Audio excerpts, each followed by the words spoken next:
Alright, what is going on guys, it's Tazz here, and welcome back to the channel.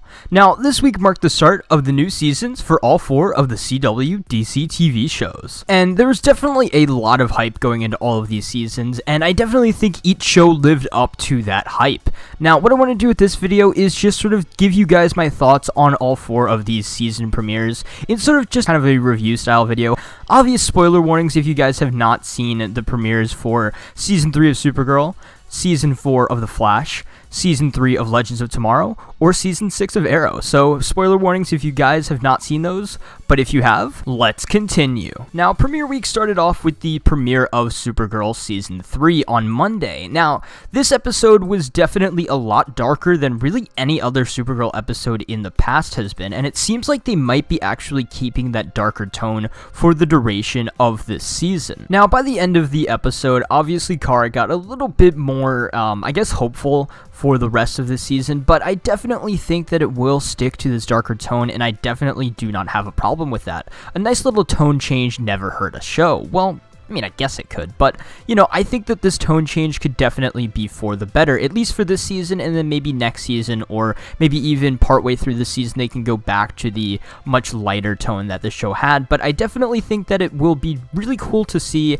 how this season of Supergirl takes more of a darker, more serious tone going forward, and definitely with the threat of the villain coming this season, that villain being Rain. I will talk about Rain just in a second, but Rain could definitely make this show even darker, but yeah, I definitely think that having this show start off in this darker tone will definitely be very cool to see for the rest of this season. But back to the topic of Rain, I feel like it's definitely pretty interesting what they're doing with the villain this season. Is we did actually see Rain in episode 1, if you guys were not aware. So that woman that was in the crowd that had her kid that got sort of stuck under the rubble during the sort of the Supergirl celebration, that was Rain. The mother was Rain, and obviously you can tell that she has some sort of special powers because she was able to lift the thing off of her kid, and it kind of, you know, bent a little bit, so obviously she has some super strength in there. So yeah, I definitely think that this is pretty cool to have the villain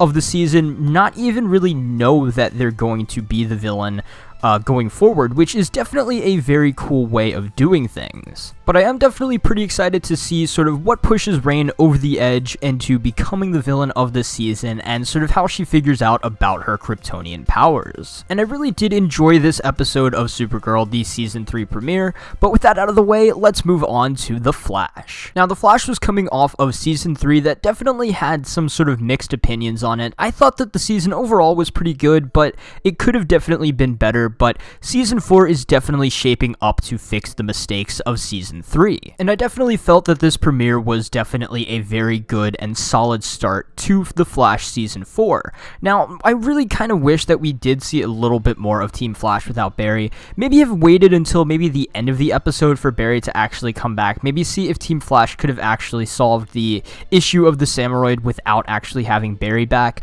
I thought that that would have been definitely pretty cool, or maybe even just at least have some more flashbacks, or have any flashbacks to sort of the team without Barry before he came back from the Speed Force. But it definitely is nice to see Barry back and out of the Speed Force and in the new suit. But while Barry was in the Speed Force, it does definitely seem like Team Flash had a lot of time to sort of progress and sort of tone their abilities to be a lot better than they were last season. Definitely seems like Cisco has a lot better hold on his new powers, or not really new, but on his powers in general. Kid Flash, Wally, definitely seems like he's been training a little bit, except for his fight with Samuroid. That was kind of disappointing. I really feel like Wally could have done better in that fight, but I don't know. I just feel like the writers kind of hate Wally for some reason, because they always he always gets beat up, and you know, I just feel bad for Wally. He should have done better in that fight against Samuroid. But it just seems like in general though, Team Flash definitely has progressed since last season and sort of found their place with their new roles on Team Flash. But speaking of Team Flash, we also got a member returning to Team Flash in this episode. We actually had Cisco go and get Caitlin's help on bringing Barry back from the Speed Force, and it seems like obviously since last season she has gotten a lot better hold on her powers. It seems like she actually is able to kind of control it in a way, except for we saw at the end of the episode that sort of maybe when she sort of feels like she's in danger or kind of maybe she gets angered by somebody, you know, it sort of activates her Killer Frost side. I'm not sure if that's really exactly how it works, but it seems like it's almost more of a split personality now, so it's definitely going to be really interesting to see how Caitlyn kind of deals with this for the rest of the season. But it definitely seems like we will be getting equal parts Caitlyn and equal parts Killer Frost continuing on in this season. But we not only got the return of Barry from the Speed Force, Barry's new suit, and the sort of reuniting of Team Flash, we got a tease for the villain of the season. Yeah, that's right. We saw in sort of I don't know if it was really the post-credit scene, but just at the end of the episode, we saw a little tease for the Thinker, or Clifford DeVoe. Now, at the end of the episode, it was revealed that the Thinker was the one who was in control of the Samuroid and the one who sent the Samuroid after Barry. And if you guys did hear, when the Samuroid sort of got defeated, and you saw his kind of like his mask pop off and it was revealed that he was a robot, he said something like, "Welcome home, Flash." So maybe this whole thing with the Samuroid, maybe the Thinker was never trying to obviously destroy the city or anything. Maybe it was just sort of a test, or maybe just a way to draw the Flash back out of the Speed Force, because maybe somehow DeVoe knew that the Flash was in the Speed Force, and he thought that this could be the only way to sort of bring him out and to sort of have a way to challenge the Flash going forward in the season, which I would definitely take as a cool sort of little motive here for the Thinker. But I definitely am really excited to see where they take the Thinker later on in the season, and he seems like he will be a very cool villain and definitely a nice change from all the speedster villains of seasons past. But now let's move on to Legends of Tomorrow. Season 3 of Legends picked up right where Season 2 left off, with the Legends in present-day LA, but it was a lot different than they remember. They sort of kind of broke time. So they got there and they were like, yo, what are we gonna do to fix this, all the time aberrations and such? And then they just saw a portal open up and Rip came out of it and he was like, hey guys, I got it. You don't have to worry about this anymore. I spent 5 years making sort of the time-traveling Men in Black, which I thought was definitely pretty cool to have on the show, and a nice little way of sort of cleaning up all of these crazy time anomalies so that they don't have to spend the entire season fixing sort of major things, but they will actually have to go fix some little minor things, as we saw later on in the episode. After the little intro, the show flashed forward 5 or 6 months to the Legends living sort of a normal, boring, everyday life until they got a call from Mick saying that he found Caesar in Aruba, and then the entire rest of the episode was going to try to get Caesar and bring him back to where he's supposed to be. And I thought that this was definitely pretty good, pretty cool, just sort of like any other Legends episode, gotta go fix the time aberration and sort of put everything back in its place.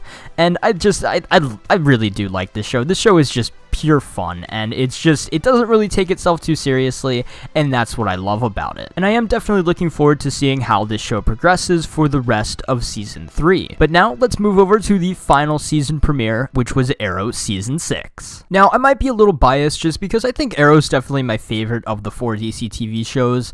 I really did enjoy the Arrow Season 6 premiere, and I think it was probably the strongest premiere out of the bunch. Now, the start of the episode threw you right back into sort of the action of the show. It was just sort of just a normal night, and Team Arrow was going up against just a normal average street villain, and it was just definitely nice to see Team Arrow back and working together. And you sort of throughout this sort of first scene, you kind of saw who everybody was that kind of survived the island and didn't have serious injuries, because, you know, obviously they were out in the field, but you definitely still had some questions going on through the pretty much the first maybe like 3/4 of the episode until sort of everything kind of fell back into place. But I definitely really like how the show did it this time, is because they had, obviously there are no more island flashbacks other than island flashbacks to last season. So I definitely liked how they integrated everything. When you had questions, pretty much they just went right into a flashback to sort of show, oh, how this character got off the island or what happened with this character.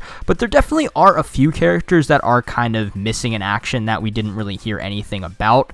But overall, I definitely think that they did this very well. And as was kind of predicted, pretty much everybody survived the island, except for the character that everybody thought was going to die, which was William's mother, Samantha. Everybody sort of guessed this because this was not a character that anybody would really care too much for the show to lose, but it would definitely have an impact because it would have an impact on William, which would definitely impact his relationship with Oliver, sort of Oliver having to sort of step up and obviously be his father. So that was sort of what everybody was predicting. That was what I was predicting, and it was definitely not unexpected. But we also did get a major injury of a major character, and that was Thea. She sort of ended up, I guess, in a coma after sort of the explosion on Lian Yu, which was definitely interesting, but I think it's just a way for the writers to sort of write her off for a few episodes, so she doesn't have to be a series regular. But other than that, everybody else survived.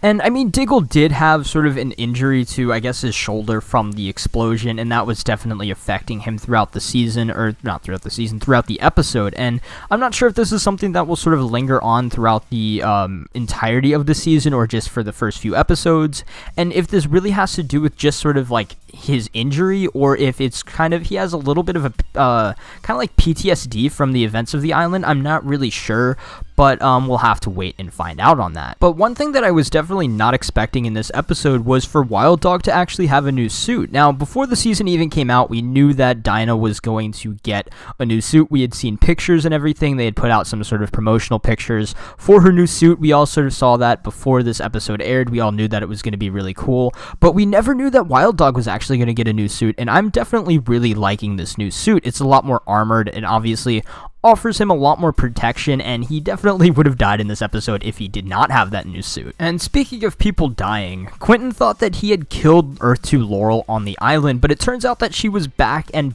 Star City, and she was sort of the villain of this week, and I definitely think she's going to sort of be recurring as a villain each week, and most likely obviously team up with the kind of big bad, or the team of big bads for the season. And I'm not sure if they're actually gonna, now I'm really not sure if they're gonna be doing a redemption arc for her, because she definitely seemed pretty evil in this episode, but I definitely do really like this version of Laurel. She really shined in this episode, and I just really sort of like this Earth 2 version of Laurel and Black Siren, and I'm definitely excited to see where they take this character going forward. But one thing I'm definitely pretty interested to see how it plays out in this season is definitely with the sort of cliffhanger at the end of the episode where we saw that there was a picture of Oliver on the news wearing the Green Arrow suit. Now, that's definitely going to sort of be the main focus of the next episode, and I wonder if Oliver really will have to sort of tell everybody, you know what, I am the Green Arrow, kind of pull a Tony Stark there and just sort of out himself to everybody, because there's pretty